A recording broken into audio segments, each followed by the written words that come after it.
I have a few tricks. How many restaurants you think Dubai has? Agencies are paid for, one, to review restaurants and get dozens or hundreds of reviews. You can say whatever you want as long as you're not harming the business. Tens of thousands. Welcome to a new episode of Food Unscripted. Today is not going to be about food, but about taking pictures of food, reviewing food. You go to a restaurant and then what's next? Should you talk about it? Should you put it online? Are you allowed to say anything you want? Food influencers, who says they are influencers anyway, and so on and so forth, of a very important, yet needs to be politically correct discussion. It's a controversial subject. It's a controversial. I have a question for you. How can so many restaurants have a near perfect Google review score of 4.9? It doesn't make sense. Even the best restaurant in the world, Noma, one of the best restaurants in the world, doesn't have a near perfect score. My opinion is these scores are being manipulated. There are companies, and this is not an opinion, this is a fact. There are companies you can hire that will get you people to give you 5-star reviews. There are little tricks that you can have as a restaurant where if somebody eats, you ask them to immediately make a review. You can make a QR code, scan it, it'll take you right to the Google page. Please review, please give me a nice. You can give out free meals to people and ask them to give you a 5-star review. My point is, one needs to learn how to navigate the Google review world. On TripAdvisor, a couple of years back, there was a test done by a couple of people, a bunch of friends, who created a restaurant that doesn't exist, reviewed it 5-star for a couple of months, and then at the end, even reserved for people table and then canceled them the last minute, and continued doing it again and again until they sent it to TripAdvisor and said, if we manage to do it, so imagine how much fakeness there is in this world. So imagine how many people have had 5-star reviews, etc. And their restaurant, which was not a restaurant, it didn't even exist, got a very high grade on TripAdvisor, and so on and so forth. So back to reviews. Are reviews fake or not? Should you trust reviews or not? Are people going out to restaurants, putting reviews at the right restaurant? I have my company on Google Maps. I have received sometimes reviews of people who I never met. Yes. And our other company, we have reviews from people that, okay, I don't know you, man. Yeah. You didn't even buy. You're not on my list. I didn't have any customer today when you say I went today and it was bad. Yeah. Putting a 1/5 or talking about things that are not available. Yeah. So at the end, why? So the why of things is very important, starting with Google and the reviews. And the other things is when you put a 1/5, you're harming a business. Yes, you and are. when you put a 5/5, you're lying to people about a business. Yes. So where should it stop? I have a few tricks on how to navigate specifically Google. First thing is, let's talk about the actual reviewing part. You and me both spend time putting our reviews on Google. And I do that. And it's helped a lot of people. Don't go to an expensive restaurant and complain that it's expensive and give them a 1/5. You can look up the menu online before going and you can say, can I afford this place? Can I not afford this place? Giving a 1/5 review because it was too expensive, for me, is not correct. That's first. So the reviewer has a responsibility also. Do it for the right reason. Don't go day one, restaurant open, and say, the food took too long to come out of the kitchen. Take into consideration that it's a new restaurant. So the people putting the reviews need to be a little bit more considerate of the situation and all of that. Another trick I do, I will follow or look at the reviews of people who have that little orange star next to their name. I don't know what it's called, but Google will Contributors. contributors. Someone who's contributed a lot. I will not believe or take into consideration someone who has only one review. So when I look at a restaurant that has a near 4.9%, I'll click and I'll see all the reviews. If most of them are being done, if most of the 5-star reviews are being done by people who have only reviewed one restaurant or two, then I know there's something off. Exactly. So explaining what happens on Google Maps. Google Maps allows everyone to add a review. You need only to have a Google account. Along the way, you play a game of the contributors, and becoming a contributor that starts at level 1 ends up at level 10. And the more you review, the more you add, you get the grades to go all the way up from 1 point up to 100,000 points. So whenever you see reviews of a restaurant and you see a 4.9, or if you want really to go to that restaurant and pay money for it or travel for it, check out the reviewers on the below, and you can click on a reviewer, and even without clicking on it, you will read under the reviewer with 100 reviews, Yes. 200 reviews, Exactly. 50 reviews, etc. And he has an orange dot, and that orange star starts from 4 to 6 to 8 to 10, and the reviewer number 10 cannot fake it, because a reviewer number 10 would need 100,000 points, and that takes an age of a lifetime. He's reviewing it for the right reason. And at least he has done a couple hundred restaurants in his life. Yes. And he had the experience and maturity, probably, Yes. to reach a point where he wouldn't have put 1/5 for all. Considering that you can claim, how would I say, click on the reviewer if you are a business owner and say, this was wrong. So Google would know. You can challenge the reviews. So you can flag a review. Yes. So a person with 1, 2, 3, 4 flags would be kicked out of Google Yeah. for a way or another. Yeah, yeah. Sometimes people will gang up on a restaurant or on a business, and they'll all give it a group of people, and it'll really harm a restaurant. So the restaurant does have some recourse with Google. Tell me about the American law. So your friend sent you something this morning. Yeah, So the American government has decided that they're going to punish fake reviews. So it's breaking news. It's happening now. The FTC, I guess, is doing it. Here in Dubai, where we live, before I want to get into the law of that, sometimes a brand new restaurant you look up their Google listing, pre-opening, already it has 4.9 on it. How can that be? Agencies. So use some common sense as a person looking at the reviews. It's impossible. It's brand new, the restaurant. How could it already have 5 stars or 4.9? So two things are happening in Dubai. Allow me to say it as is. Agencies are paid for, one, to review restaurants and get dozens or hundreds of reviews. And two, sometimes you go to a restaurant and you see it fully loaded with models and beautiful girls and good-looking guys. Yeah. And these are agencies as well. Yes. And it's a way of PRing Yes. to start well and say, wow. One is for the Instagram and one is for the Google review. Yeah. So be smart with your Googling. Let's talk about the law. Recently, we hear more and more about the laws of criticism or how you talk about other businesses. And a friend of mine who is a lawyer is also a food reviewer, the food advocate, Dr. Habib Al-Mulla. And I discuss this with him all the time. And his short version or simplified answer to me always is, you can say whatever you want as long as you're not harming the business. It's not a black and white law here. You can say this, but you can't say that. It's more of am I harming iqta' rizq? Am I harming the people who work there? Am I lying or am I saying the truth? If you're saying they're serving rotten food, You need to prove it. yeah, then the restaurant can go to the police and you can be arrested, fined, and sometimes jailed.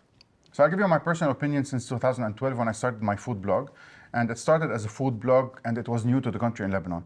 So some enjoyed it, many enjoyed it, and some restaurants didn't accept it and didn't understand it. And I was followed by, okay, wait, a lawyer called me once and twice and 3 times, several times, of, okay, you need to remove the review. And my answer was no, because I have the proof for it. So my strategy was always taking pictures of every single detail that happens, of which at the end, the final bill. So 1, to prove that I was never invited. 2, to prove that I've done it all. 3, whenever I talked about a recipe or a dish or whatever it is, I had pictures supporting the whole detail of the things that are happening. So accordingly, those lawyers who called, which at the end stopped calling because they knew that it was right, and whatever I was talking about smoking, it was happening, and whenever I was talking about dirty plates, it was happening, and so on. The taste and my flavor is a personal opinion. Yes. And I would always start by, in my personal opinion, it's not good, or I don't like it, or whatever. And considering I've had 10 burgers before, this is what it is. And or in comparison with whatever, this is what it is. So accordingly, you need to prove it. So fast forward to today's influencers, again for the word influencers or food bloggers, having an iPhone, opening an Instagram account, going to places and bashing. Yes. These people need to be arrested. Yes. These people need to stop. So there are laws for journalists but that they were never laws for internet use. And people like you and me who are sometimes called influencer or blogger or reviewer, are we a journalist? Are we a media? Your YouTube channel is media. Your account on Instagram is a media. You know, so it's a fine line, and one must know the local laws. All of this needs maturity. So you need to understand that when you consider yourself an influencer, you need to have maturity. عندك حقوق وعندك واجبات. Yes. So you cannot say anything or anything you want. At the end, you need to focus and remember that there are businesses, families, people at stake, employees, salaries, and so on and so forth. Yes. A restaurant today with 20 employees and fridges and loaded with food and rent and company and etc. And you come in with your couple thousand followers and probably sometimes 100,000 followers and say, I don't like it, don't go there. Yeah. Your don't like it, don't go there can close a business. Absolutely. And let it fall probably 50 or 60% down. With success in what we do comes big responsibility. Yes. So we have to really be careful of what we do. I get asked to come and have a meal in a restaurant and make a review all the time. The restaurant, what if I go there and I don't like it and I make a bad review? They're assuming that I'm going to come and say it's good. So the restaurants themselves need to think about it also. So you need to know if you're asking for it. Yeah. If you're knocking on the door, you need to hear the answer. What but do you do with maturity? Yeah. So accordingly, what I do, I would. What if a restaurant that you know you're not gonna like asks you to come and have a meal and post your opinion? You just won't go? I will put photos of the table and decor, and that's it. And you won't make any. Zero. Yeah. I would never ever say of something it's good if it's not. I would give my opinion of something. But I've never heard you say this is bad. Because I think of businesses. Yeah. Because I think of businesses closing. Because I think of investments. Because I understand food. I understand business. I understand P&L. I understand investment. Yeah. I understand family. And because I have a heart and a family, and I know what it is of being with no work, Yes. or closing a business and all the responsibilities it can put on you. So I won't say it's not good. I would just avoid it. Yes. Unless I've been touched with it. So let's say I go to a place, I pay $500. I talk with the management and say, guys, there's something wrong. And the answer is, we don't care. Or you feel that sense of, we're good enough, so if you don't come, others will. I would definitely give my opinion. Yes. I would definitely give my opinion. Yeah. So it's, but you're not going to say the food is bad if it's good. Just because No way. you were mistreated or you'll talk Impossible. about the actual thing that was not good. 100%. Yeah. So this is the subject we need to tackle. Yeah. What is happening on Instagram? Yeah. What are collaborations? Yes. What are the things that are happening? Should you trust all of them? Yes. Or not? What's happening? There are restaurant bashing accounts in the United States. The United States has a very liberal freedom of speech laws. The whole world knows that. There are accounts, I follow a couple of them. Half the time they're bashing and destroying restaurants and everything. It's part entertainment, but they're not really thinking about that they can do some real damage. But I think the people who follow those accounts know that it's part entertainment. Fun. Yeah, part fun. Should food bloggers, let's start by calling them food bloggers. Yeah. Should food bloggers get paid or not when they are invited? It's not a yes or no answer to that. Food blogging is a career now. It's a job. People make a living out of it. So you meaning the person who's following them or reading or going to food bloggers to get reviews or advice. You need to know, do I trust that person's taste? Maybe what you like is not what I like. Or so you find one that you share common taste, that I like his taste, this guy, or her taste. Know the difference between sometimes a paid review and not a paid review. I think there's nothing wrong with getting money as long as people know that this is what you do. It's a thin line again, based on It's not black and white. Exactly, it's based on maturity. One, let me agree on yes.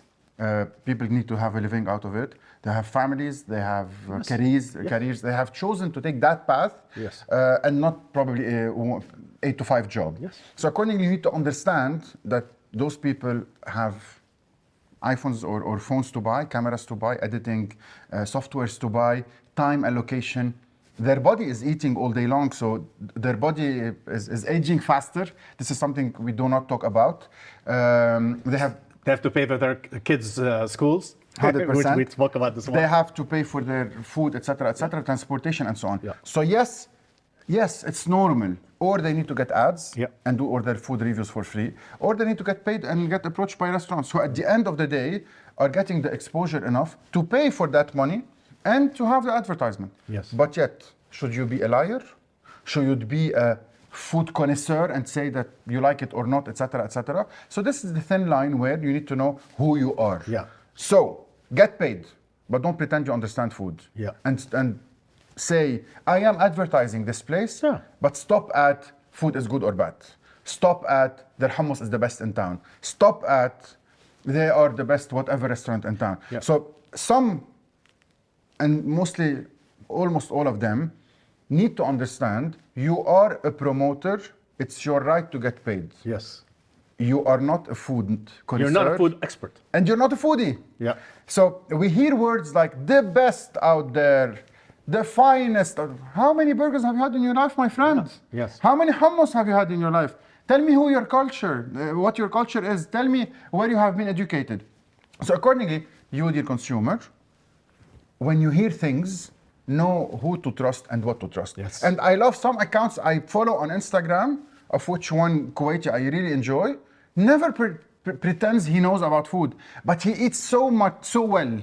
He enjoys having sandwiches so well. Yeah. His narrative is so enjoyable, and then stops at, you never hear the word great, I love, this good, is the it's best one in town. Exactly. It's so true. It's so true. So when you get paid and you post a video, you can just talk about the place and say, I love the decor, the location is amazing, I had a great show. Or if you really enjoy it, of your liking, you can go and dig in and deepen up your description by saying, I loved it, it's well done, the balance, I felt good after it, etc., etc. So is it a book we can write? The do's and don'ts of food blogging? I'm not sure yet. Is it what do people should trust? It's a personal opinion. Are every food bloggers allowed to say we're good? No. And is it normal for them to get paid? Yes. And we're definitely one of them. Yes. We have families, we have responsibilities, we have lots of things. And that part we never talked about, I never talked about, probably the first time, is people do not realize how hard it is to eat fat all day long, how hard it is to taste all the desserts all day long, how hard to have breakfast, lunch, and dinner when you do not want to eat every day. And all of these definitely is a choice. And I can eat 10 times a day and I love it.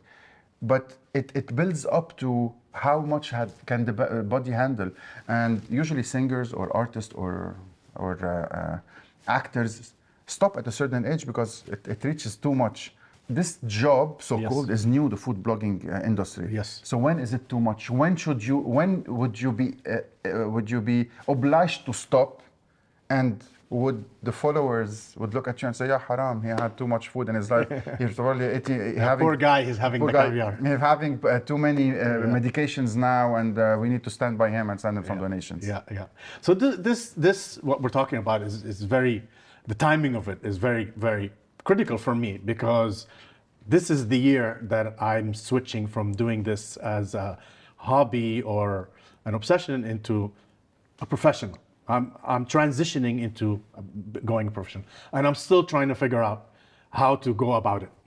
As it stands today, I turn down most requests, but I've decided to start doing it. So it's just a matter of how I'm going about doing that. I know for a fact that the reason I have a following is because that people know that I'm pretty honest. People know I have a developed palate. They trust my taste. They haven't been burned. Perhaps they've been burned once, or, but when I say something is good, chances are that it's going to be pretty good. But I'm about to make that transition now. So I have a lot of thinking to do, and a lot of, that's why I was asking you for advice on how to go about doing that. And it's an interesting times ahead. I think I like to look at a bigger picture. You inviting me to do this podcast the timing was amazing. I would rather be in this situation and find a way to make a living out of doing that than to go and do paid reviews and things like that. How much should one charge? And this is an unanswered question. Yeah. Do you follow the market trend? Do you put a price for yourself and say, this is how much I want? Yeah. How do you know how much you're worth? Yeah. And this is also Yes. a very So tricky question. I had to think about that. How much do I want to charge? You can ask others who are doing it, see how much they're charging. You can, if you're signed up with an agent, you can discuss that with them. Obviously, it's in their interest to get as much money as possible because they make a percentage of what you make. Or you can say, you know what? I know my worth. I know my people who follow me are some of the most important chefs in the world, or some of the biggest consumers or whatever, and this is what I want. It all depends on where you are in your mind on that. I don't think there's an actual, 5,000 per this or 2,000 per that. Different people charge different things. Let me probably simplify it and categorize it without having an answer to it. Okay. Not giving an answer, but not having an answer to it. Is one, how should you start in life? One, start by building trust. And this is very important. Yes. Anyone can buy followers. Anyone can say, I'm here, I exist. Anyone can say, I have good pictures. Anyone with an iPhone can do anything. Yeah. But you need to build up So trust. I've done that. I've reached check. Check. So build up I trust. have that. Two, you need to inform people and let people understand and know that you know. Yeah. And definitely being on such a discussion or meeting great chefs or writing the lines under every single picture of understanding what's happening or describing and taking the time to describe what did you eat, why did you eat it, documenting your trips in a professional way so people, after building that trust, really know who you are. And you develop a following. Exactly, and understand that, yes, this guy understands food. He's not an eater, he's a foodie. Yes. And this is number two. Three, after doing it with a restaurant or two or three or four or probably 100, thousands sometimes, for free, you would start hearing from your friends, the restaurant owners, was it good? Was it impactful? Did people follow you? Did people come in with a phone and say, we want this plate? Mm-hmm. Were they asked enough of or recommended by friends that the foodie himself came in? So this is three. Yes. Accordingly, you would say, this is what I feel I'm worth. I am worth 1,000 or 10 or sometimes 100. I know that if I'm asking you for the amount, I'm looking into your eyes and asking you for the amount because I deserve that amount. Yes. And this is, I believe, the utmost apogee, the finale of that journey where you can look at someone's eyes and say, I want 10,000. Yes. Because I know I can give you back with 10,000. I want 100,000 because I know I can give you back with 100,000. And what I give back is not the amount of content, but it's going to be paid back. Yes. And all of these need maturity, need advice, need consultancy, need good surrounding, need huge investment. Yes. So you see bloggers, or not only the food industry, but probably in the fashion industry and all of them, you need to invest. You need to start by investing into your... A lot of people don't know that to make a reel, 30-second or a minute and a half reel, costs money, especially if you're using a professional videographer and an editor. Some people do it themselves. It's your responsibility, meaning you, Anthony, your account, your social media channel, me, Hani, Bedouin Foodie. It's my responsibility to be a professional, to produce ultra high quality content. That's why I take photography lessons. I go to the Apple store and do their how to use the camera once every 6 months. I try to edit the best to my ability. If I'm doing a reel, I can go to a videographer. I can afford it now, but it adds up. That's why you need to make an income. You forgot the content of the reel. Yes. That reel Yes. has a burger that is 100 dirham. Yes. That reel has a trip to Japan. In my case, I'm paying for all of this. Exactly. Yeah. So the reel that people enjoy for 30 seconds or a minute, Yeah. cost of the phone, Yeah. editing, filming, reservation, cost of the food. Yes. When we put a reel that has 4 plates on the table because one plate is not enough to create a reel, this is content. Yes. And in a 1 minute, you cannot talk all the description and take a picture of the bill and so on and so forth. So you need to minimize it, but have enjoyable content. And all this is content, is payment, is expenses. So back to, it's not a yes or no, not black No. and white. Should you get paid? It's your right. Yes. Who can do it? I'm not sure. Anyone with a phone can do it? I'm not sure. Yes. Is it that new fun job everybody wants to jump in? Guys, go get a job and get the salary is definitely better Yes. and less responsibility. It looks easy and glamorous, and it's the opposite of that. It's a lot of time, a lot of effort, and a lot of disappointment. And for every picture I post, there's another 30 that I tried and they just didn't look good. But I want to say, as a job, it's a very important one, and people deserve to get paid. Marketing money today, A&P budget, advertising and promotion. In the old days, you used to make a beautiful advertisement and put it in a magazine, whether it's Condé Nast Traveler or that's how you used to advertise. Today, money for advertising, A&P budgets are spent on digital media. Digital media is a YouTube channel, is the TikTok, is an Instagram account, and events. The traditional advertising model is out of the window. Very few people now will take a full page ad in a magazine, and it's not there. So where there's money, there's going to be a job. Someone has to provide this content. Someone has to provide it. So you ask yourself, why me? You ask yourself, how can I take a part of this amount? Yes. You would need to ask yourself every single morning, what makes me different? What differentiates me from others? Yes. So it's a whole thing of lots of things, Yes. of building content, building trust, building a knowledge, taking great quality content, making sure your content is great, and always asking yourself, why me? What makes me stand out? What makes me different? In an 8 billion people world, who shines? The 5%, the 1%. So how can I reach that point where you become different? Yeah. And that differentiation puts you on the international map and becoming famous, known, or whatsoever. Yeah. So the content can start at 100 dirham, go up all the way up to probably 100,000. It's, do you deserve it? Are you up to it? And can you pay back? Yes. So the payment back is that restaurant or entity or company needs to feel that they're taking back for their money. Yes, they need their money's worth. Golden question. Should bloggers, influencers, etc., whatever we want to call them, unite to unify prices? Should they unite to work together instead of fighting each other? Should they unite? And this is also the golden question. Are they friends? 99% of them do not talk with each other, even though they do not know each other. Yeah. And they fight to grab clients here and there and dropping down the prices. What's next? What do you think? And everybody who does what we do wants to be the first to discover this. I discovered that place, the first to post this viral burger, things like that. So there is that aspect also to it. How many restaurants do you think Dubai has? Restaurants, not delivery kitchen. I know we have more per capita here than New York does. And that's just crazy because Dubai is not a walking city. In New York, you can have them on every block and every corner. I've heard numbers in the tens of thousands. Dubai has 24,000 food establishment or Food licensed. food license, of which food delivery, food company, etc., of which 12,000 big restaurants.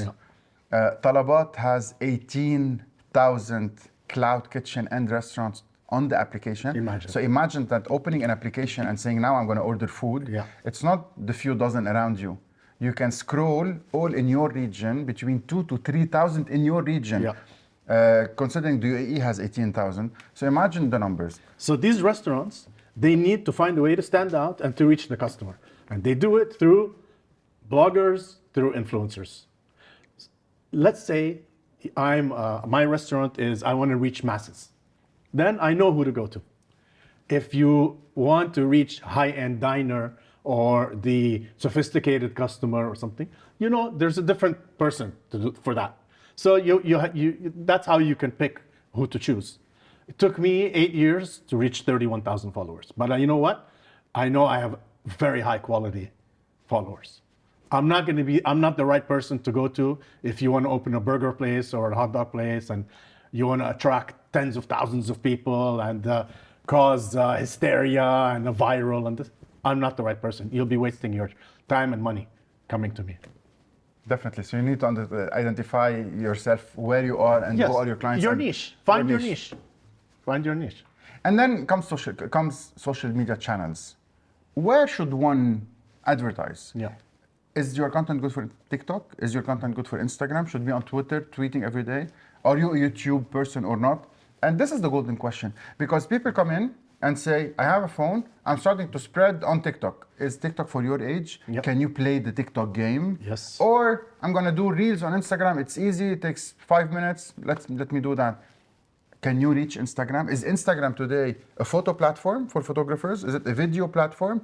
Is it a shopping platform? Yeah. It's a combination of everything. I have a question for you. Let's say you're a restaurant. I can have my own account, Restaurant X. I can post a picture of my favorite dish, and then I can sponsor ad it. You pay, and you say I want it to be shown to, and you can target it. People of this age, people who have these interests, who live in this neighborhood. Should you spend your money that way, or should you spend your money on an influencer? $1,000 on Instagram would definitely get you followers and would get you usually 1,000 That's you mean sponsored ad? Sponsored ad. Yeah. But at the end, it's advertised, sponsored. It says sponsored. And anyone can do it. Yes. So you think of it this way, with $1,000 you have, any restaurant can spend 1,000. Yeah. And if 100 restaurants spend 1,000 together, we're going to have on our social media 100 restaurants being advertised at the same time and taking our effort and energy, where Instagram would need to stop and show some of the content for you and others, because you cannot see 100 ads together. Yes. And all about the same thing. Yes. But you cannot get 100 followers, digital creators or foodies. You can get one. Mm-hmm. People will definitely know that this guy had been paid. It's okay. It wouldn't show as sponsored, but we invited him or paid for him, whatever. And he'll take the time to advertise you and talk to you and talk with his community. The community will talk with their community, and et cetera, and instead of having 100 advertisement or 100 competition or competing with 100, you would have that one that you chose and ask him to come to you. You can ask him to be the one and only. You can ask him to be not to go to a competition restaurant for the next 2-3 weeks or months or whatever. Lots of things can be talked with or around. Yeah. You can put him as a brand ambassador for a different price, definitely, but with a different reach. So internally, on a marketing level, and this is another subject of its own, restaurants need way more than only a social media influencer or a social media manager. Social media manager would take $500 to just post on Instagram. Yes. Are there marketeers? No. And a lot of time they don't even reply to the messages. Exactly. Are there marketeers? No. Do they know how to build up a brand? No. Are there business consultants? No. Are there marketing consultants? No. So what you need internally to sit with your investors or partners and get a consultant from the outside, a marketing consultant, and take the appropriate decisions for your brand. Should we pay $1,000 for Instagram to boost, or that $1,000 we can spread on 10 invitations because it's marketing budget at the end? Yes. Or we should pay $5,000 for one influencer that will get us a different quality of crowd and have different content with the longer content. So all of these questions are unanswered. And yes, in a competition market, when there are 24,000 food establishments, I'm sure only 5% of them have the right consultancy and support and advisory. And the rest is just spreading money all around. Many spread money today on being on the page one or advertise on the delivery platforms. But again, there are 18,000 others that can do the same. So if you have 100, others have 500. If you have a coffee shop and you have $500 to spend, that green logo coffee shop can put 5,000. And definitely... There are some you can't fight. You cannot fight. They're too big. So yes, so what makes you stand out as a brand? What makes the digital creator or foodie stand out, and does he connect with your brand? Yes. How can you spend your money? What is the best way of you spending your money? Yes. And today we receive calls, or companies have the culture of, do you know any social media person to handle my account? Yeah. Anyone can handle your account. My little daughter, my kid can handle Yeah. the account. Posting pictures and replying with a copy-paste message, which I receive every single day, and I hate it. I posted about a brand that has 3 different brands, one in Lebanon, one in Dubai, one for Manaish, whatever. So different kinds of brands, but under one management. And I received that same message again and again and again and again and again. So that guy copy-pasting didn't even know or feel that it's the same person reading it. You need advisory and support for you to grow. Yeah. And that advisory, if done well, will choose if a foodie is a foodie, if an influencer is an influencer, and if it is worth it to pay money for it. And if I may, a recommendation, I think, as a business owner or a restaurant owner or a brand owner, ask yourself, is this person, this influencer, a good representation for me who can represent my account? Do I want my products or my restaurant or my business to be associated with that person? Are they the right ambassador for me? Not everybody is the right ambassador. Last but not least, when you invite someone, sometimes you're done, you cannot invite others. So if you invite a certain category of foodies, you cannot go up. I would definitely do not go to a brand that has invited someone that is, in my opinion, cheap or low category, etc., and coming after him. So make sure who you start with. Yes. And most importantly, and it's been happening a lot, never invite 3 at the same time. Never post content with This is 3 a or 4. big Dubai thing. You go to dinner, there's the influencer table. The table, you see, and everybody's got the flashlight and everything. Listen, I've been to them. I go to them. I get invited sometimes. I'll go. But you're right, because For an event, it's okay. For events, it's okay, but not just for a random dinner. Yeah. The next day, everybody's got the exact same content in their stories and on their posts. Yeah, and the other thing is sometimes not inviting them together and paying for this one and paying for this one and paying for this one, and they pop up, that content pops up in front of you on Instagram a week later, where it's the same content, and you'll know this liar is saying it's the best in town, which I was there, it was not. Yeah. And that second thing does not understand a thing about food, and the content is bad, and you end up not understanding why the hell did he got paid.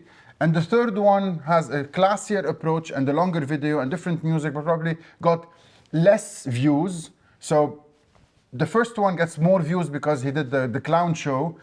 Okay, who's it? Yeah. How did the brand look like in front of people, in front of just scrollers? So it's very important on that. You know what Leonardo DiCaprio does? He limits the number of places he'll go to and invitations he'll take. He gets invited to, fundraising things and all these events and stuff. He'll say no to most of them. He's very selective. So that when he's there, that event or that job he did or whatever gets so much more out of his presence there. In Food Unscripted, the frustration starts when 38 minutes are reached and we need to stop. Oh, no way, again? So we have more things to say, and I would love to say more things. And this is a very important subject where things can be said and others not. People are going to like it or others not. Is it politically correct or not? How are things being interpreted or not? And every single one of you would definitely have a different say and a different approach to it and a different interpretation to it. Write your comments below. Definitely. Do you answer all the comments? Do you answer all the messages you Yes, get we on do. Instagram? Yeah. I try to answer as many as possible. Send us your comments. Please do not forget to follow definitely the Bedouin Foodie and No Garlic No Onions. And we'll see you in an amazing other episode of Food Unscripted.